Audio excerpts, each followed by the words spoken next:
नमस्कार, प्रभा साक्षी के खास कार्यक्रम चाय पर समीक्षा में आप सभी का स्वागत है। मैं हूं आपके साथ अंकित सिंह और हमारे साथ हमेशा की तरह इस कार्यक्रम में मौजूद हैं प्रभा साक्षी के संपादक नीरज कुमार दुबे जी। सर, आपका बहुत स्वागत है। और चूंकि आप वाराणसी में हैं और फिलहाल लोकसभा चुनाव की दहलीज पर देश खड़ा है और सभी की नजर वाराणसी पर है, क्योंकि प्रधानमंत्री नरेंद्र मोदी उस सीट का प्रतिनिधित्व करते हैं। बाबा जो महादेव है उनकी वो नगरी है। और साथ ही साथ राहुल गांधी के भी सीट का जो ऐलान है वो हो गया है, वो वायनाड से एक बार फिर से चुनाव लड़ेंगे। तो सबसे पहले काशी का माहौल क्या है? काशी की फिलहाल परिस्थिति क्या है, स्थिति क्या है? और जो कांग्रेस की सूची आई है जिसमें भूपेश बघेल और राहुल गांधी जैसे बड़े नेताओं को शामिल किया गया है, उसको लेकर आप क्या कहेंगे? जी, देखिए काशी की अगर हम बात करें तो हम यहाँ पर जैसे कि हमारे दर्शकों को पता भी होगा कि हमने अपनी चुनाव यात्रा की यहाँ पर शुरुआत कर दी है। और इस हुँ, दौरान हम सबसे पहले यही टटोला कि सांसद के तौर पर नरेंद्र मोदी कितना सफल रहे अपने संसदीय क्षेत्र में।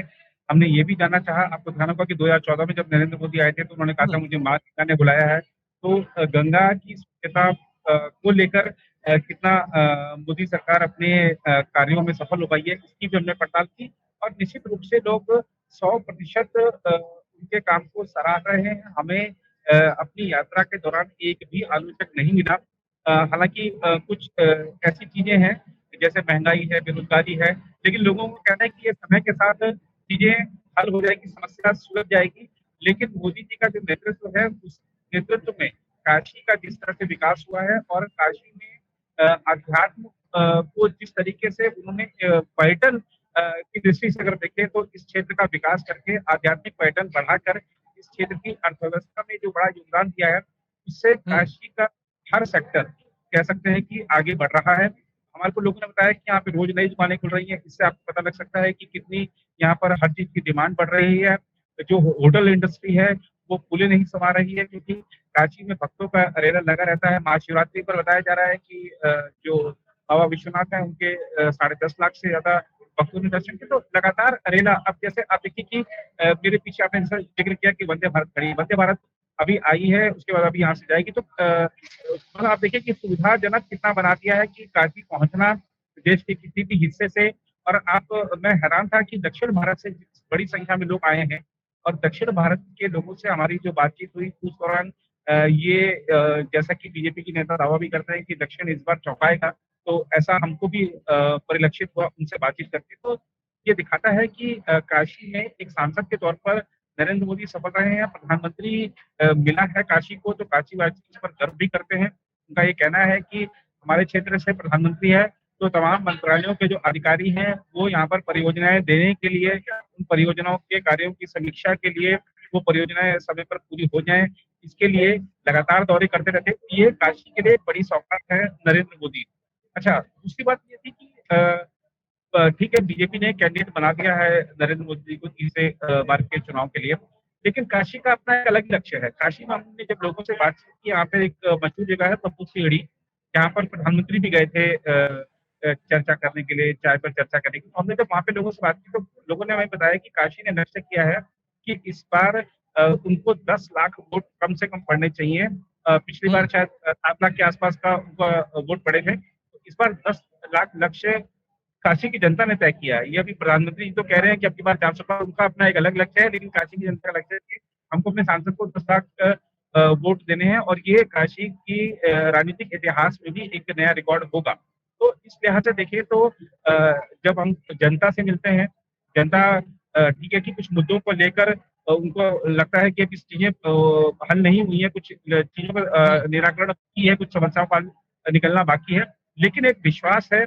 और खासतौर पर जो प्रधानमंत्री नरेंद्र मोदी की जो अन्य योजना है, गरीब कल्याण अन्न योजना, वो गाँव में, और हमने देखा कि काशी में जो आसपास के जिलों से बहुत सारे लोग आए थे, खासतौर पर महिलाएं बड़ी प्रसन्न हैं, क्योंकि कई बार ऐसा होता है कि उनके ऊपर ही जिम्मेदारी होती है जब घर चलाने की।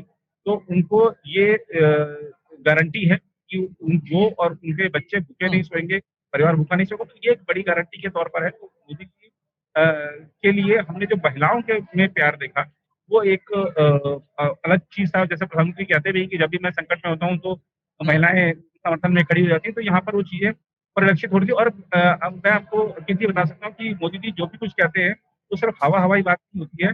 जब हम लोगों से बातचीत करते हैं तो उन तक वो फीडबैक होता है। उस फीडबैक के आधार पर वो कोई दावे करते हैं, उस फीडबैक के आधार पर वो दावे कर रहे हैं कि 370 हम अब अकेले लेकर आएंगे, 400 एनडीए पार करेगा, तो वो जरूर कोई ना कोई फीडबैक है। काशी शिवमय है और मोदीमय है। यहाँ पर बहुत सारे लोग एक कहते हैं चीज कि हम एक तो चीज सर, ये जानना भी नहीं चाहता कि दूसरी पार्टी कौन सी लड़ रही है। जी बताएं। बिल्कुल। एक चीज़ यहाँ पे आपसे पूछना चाहूँगा, चूँकि आप ज़मीन पे हैं और लालू यादव का परिवार वाला बयान भी उसी पूर्वांचल के हिस्से में ही आया था। तो क्या मोदी का परिवार जो कैंपेन बीजेपी की ओर से चलाया जा रहा है, उसको लेकर लोगों की सोच क्या है? उसको लेकर लोग क्या कह रहे हैं? जी, हमने ये भी प्रश्न किया था लोगों से और खास बात ये है जी। देखिए कि बीजेपी का हमको इसमें मैनेजमेंट बड़ा तगड़ा दिखा। आप देखिए कि हुँ, इस कैंपेन को चले हुए ज़्यादा-ज़्यादा भी 3-4 दिन हुए हैं, लेकिन बिल्कुल, ग्राउंड पे ये कैंपेन पहुँच चुका है। हमने जब लोगों से बिल्कुल। बातचीत की कि वो विपक्ष कह रहा है कि मोदी जी का परिवार नहीं है, तो वो परिवार का महत्व क्या जानते हैं? तो वो लोगों ने सीधा छूटते ही बोला, हम हैं मोदी का परिवार। तो वो जो नारा था ना, वो ज़मीन तक पहुँच चुका है और उस नारे से जिस तरीके चमत्कार की उम्मीद की जा रही है, वो चमत्कार होता दिख रहा है क्योंकि ये हमने जिससे भी ये प्रश्न पूछा, उसने खुद को मोदी का परिवार बताया और एक व्यक्ति ने बिल्कुल, ये कहा कि ये जो चुनाव है, ये 2 परिवारों के बीच में है। एक तरफ मोदी का परिवार है और एक तरफ परिवारवादी दल है। तो ये भी आप देखिए कि ये जो मैसेज देना था प्रधानमंत्री ने, तो वो मैसेज दे चुके हैं। ये नारा ज़मीन पर पहुँच चुका है और ये नारा बड़ा क्रांतिकारी सिद्ध होने वाला है 2024 के चुनाव में। बिल्कुल। आप कांग्रेस की पहली सूची को कैसे देखते हैं, जिसमें भूपेश बघेल को राजनांदगांव से उतारा गया है? वहीं राहुल गांधी एक बार फिर से वायनाड गए हैं, जबकि वाम दल कह रहे थे कि राहुल गांधी को सोचना चाहिए कि उन्हें उत्तर में भाजपा को रोकना है या दक्षिण में? देखिए, जो कांग्रेस की सूची है मैंने देखा उसको हालाँकि अभी उन्होंने उत्तर में अभी कुछ जारी करने से बचे हैं, दक्षिण पर ही उनका फ़ोकस रहा है।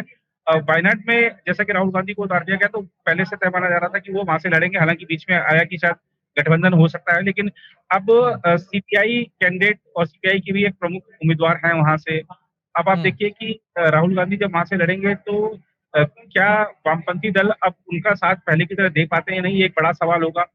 दूसरा जो एक चीज़ और आ रही है कि वायनाड से उन्होंने पर्चा भरने की बात कही है, तो इससे एक सूची से एक चीज़ और जाहिर हो रही है कि राहुल गांधी एक सीट और लड़ेंगे और वो अमेठी ही वापिस हो सकती है।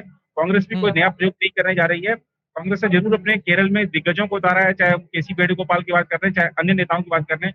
आपने भूपेश जैसे बघेल की बात करो की तो मुझे लगता है कि भूपेश बघेल से कोई बदला ले रहा है। अब बदला किस मैं क्यों शब्द महसूस यूज़ कर रहा हूँ आपको बताता हूँ। दरअसल क्या है राजनांदगांव जो लोकसभा शायद छत्तीसगढ़ की मैं उसमें घुमा हुआ हूँ, उस एरिया से परिचित हूँ। तो वो जो एरिया है वो बीजेपी का गढ़ है।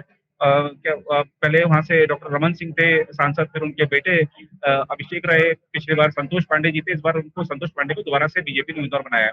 और हुँ, राजनांदगांव की एक सीट है जहाँ से डॉक्टर रमन सिंह अभी विधायक हैं। तो हुँ, छत्तीसगढ़ की जो सीट है ठीक है कि उसका बहुत सारा जो इलाका है वो काफ़ी आदिवासी इलाका है, नक्सल प्रभावित इलाका है, लेकिन बीजेपी के उस क्षेत्र में पैठ है। मुझे लगता है कि ऐसे बहुत से लोग जो ये देख रहे थे कि भूपेश बघेल ने मुख्यमंत्री रहते हुए उनको साइड किया था या उनकी नहीं चलने दी थी, शायद उन्होंने आला-कमान पर बना के दबाव राजनांदगांव से टिकट दिला दिया उनको।